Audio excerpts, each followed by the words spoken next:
So please give a warm welcome to Will Franken.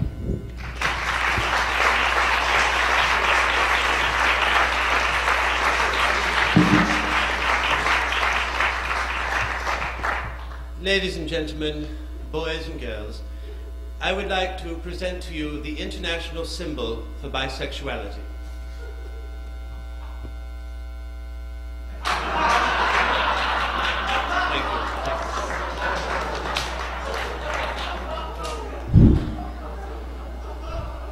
Ladies and gentlemen, Saturday, June 5th at around 4 p.m., President Ronald Reagan was shot and killed in Dallas. I'm sorry, that's the wrong president.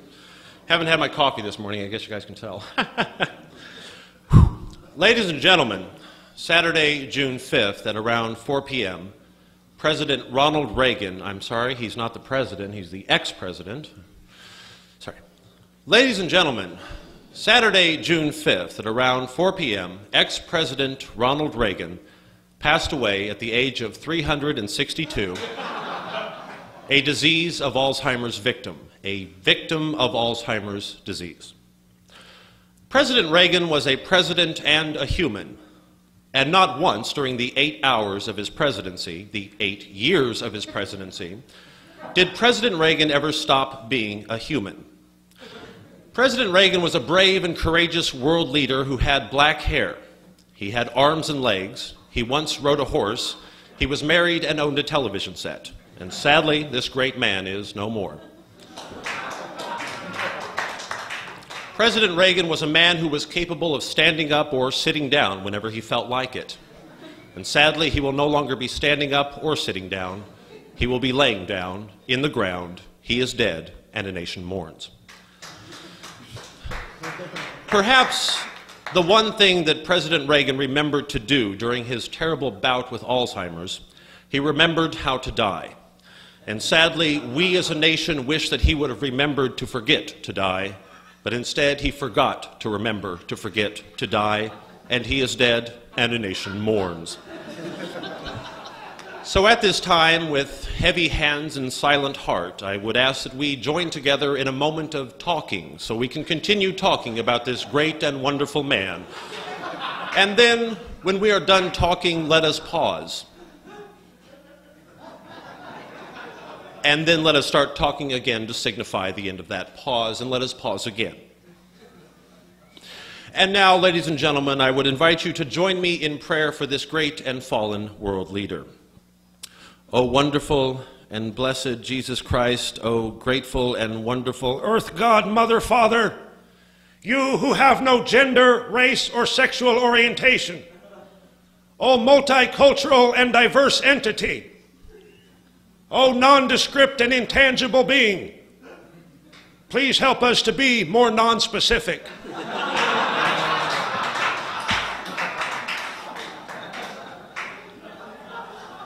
I came to Berkeley from Emeryville in the great bus ride of '97. I settled on Telegraph Avenue and worked in a bead shop. On campus, I majored in Native American literature. I learned how to speak in this voice and told everybody I met that I was 1/4 Navajo. I found that I got laid much by the young white hippie chicks. I am he who pretends to be very deep. Okay. I'm going to go ahead and stop that there. The reason that I play this little tape is to give you an example of what this class will not be about. This is not a class on Native American spirituality. This is, of course, a class on Shakespeare. And I welcome you, welcome to Shakespeare. And I don't mean welcome to Shakespeare as if we're actually going to go inside Shakespeare. No. Shakespeare is not a place. Shakespeare is a person. A dead person. He died. Fuck me. So, okay. The question, of course, on everybody's mind today is what is it going to take to pass this class? What must I do in order to pass this class? We have our syllabus in front of us. Let's take a look at it, shall we? What do I require from a young, supple, 19 to 21-year-old female undergraduate student?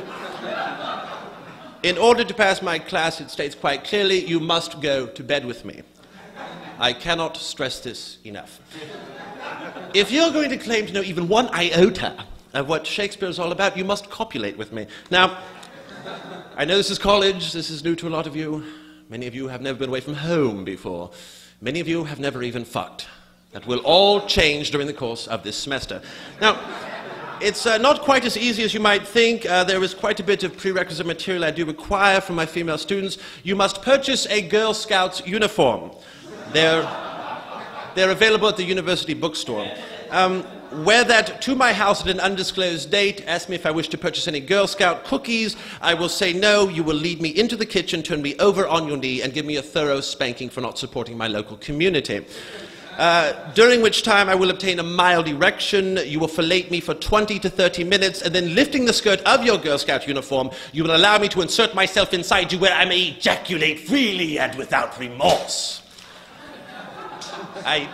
I know this is the first day. I don't want to bombard you. Oh my gosh, it's too much. I'll never remember it all. Yes, yes, you will. That was Dr. Thank you. That was Dr. Stephen Hawking in 1974, lecturing to a group of fourth graders at Oscar Woods Elementary School. And he's my guest today on AM Live. Please welcome renowned British physicist, Dr. Stephen Hawking. Hello. Hello, hello. I understand that you're going to sing a little song for us today. Yes, that's right. Ladies and gentlemen, from his new album, Never Mind the Bollocks, here's Stephen Hawking. Here is Stephen Hawking. I am an antichrist. I am an anarchist. Don't know what I want, but I know how to get it. I want to destroy passers-by because I want to be anarchy. Next train for San Francisco, Colma in 5 minutes. Hey, y'all.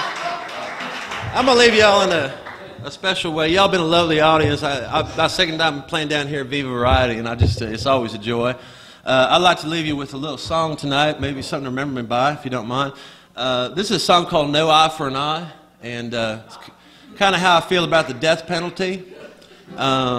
I'm going to teach y'all the chorus, and maybe if we sing along tonight, nobody will die ever again. So that's how you stop things. You don't stop things through government petitions. You stop them through music. Right, dear? That's right. So this is my song. A lot of you know I don't really like the death penalty. Both my parents were actually killed by the death penalty. And my sister came down with it last week, so we're all praying for her. Let me teach you the chorus real quick. It goes a bit like this. No eye for an eye, 'cause God's the one who said should die. No eye for an eye, and God ain't I. So when you hear that, just jump on in, folks, okay? In this great world of ours, there's sorrow and pain. I can hear the sound of the prisoner's ring.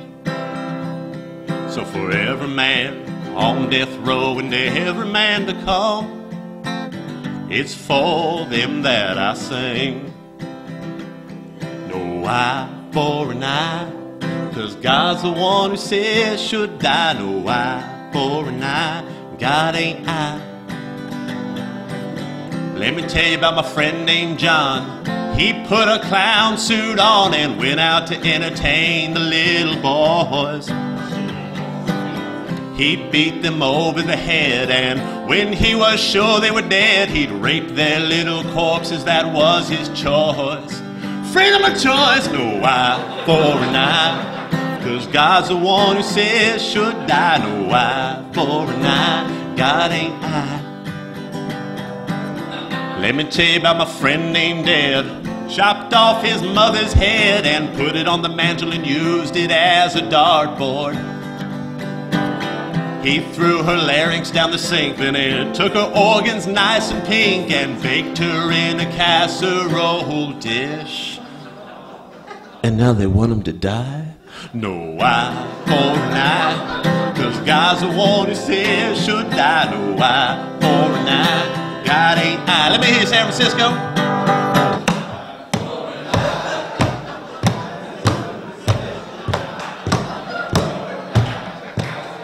No, God ain't